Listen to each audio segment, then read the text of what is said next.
জমি দখল ও অর্থ আত্মসাতের মামলায় সাবেক ডেপুটি স্পিকার শামসুল হক টুকুর জামিন নামঞ্জুর করে কারাগারে পাঠানোর আদেশ দিয়েছেন আদালত। সোমবার বিকেল 4:30টার দিকে পাবনার চিফ জুডিশিয়াল ম্যাজিস্ট্রেট কোর্টের 1 নম্বর আমলি আদালতের senior judicial magistrate Mustafizur Rahman এ আদেশ দেন। এর আগের দিন ঢাকার কারাগার থেকে তাকে পাবনার কারাগারে আনা হয়। এই মামলাটা হলো দুপুরের একটা চাঁদাবাজি মামলা।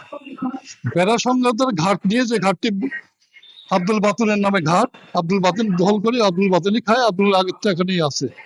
বাদী একটা মিথ্যা মামলা করেছে যে এই জায়গাটা ওনার নাকি।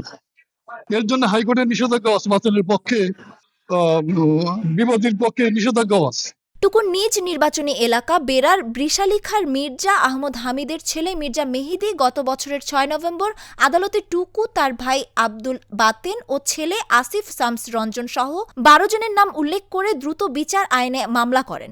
আর অনেক যেদিন দেখাচ্ছে যে চাঁদাবাজি চাইছে, উনি সেদিন আর্মি কাশ্মীরে ছিলেন 6 তারিখে, উনি ডেপুটি স্পিকার ছিলেন, উনি 5 তারিখেই আর্মি কাশ্মীরে চলে যান। ঠিক আছে, উনি কিভাবে, আমরা কোর্টকে সেটাই বললাম যে উনি কিভাবে তাহলে আর্মি কাশ্মীর থেকে উনি কিভাবে এই মামলায় আসামি হলেন, প্রত্যক্ষ পরোক্ষভাবে উনি কিভাবে আসলেন।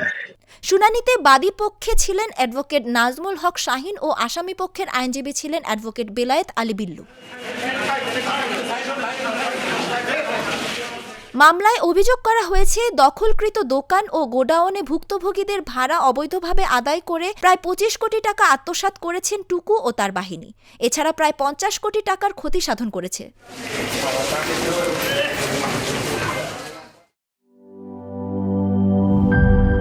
টাইলক্স, যার অ্যান্টিব্যাকটেরিয়াল এজেন্ট টয়লেটের কোনায় কোনায় পৌঁছে 99% জীবাণু ধ্বংস করে। টাইলক্স টয়লেট ক্লিনার, ক্লিন মানে টাইলক্স।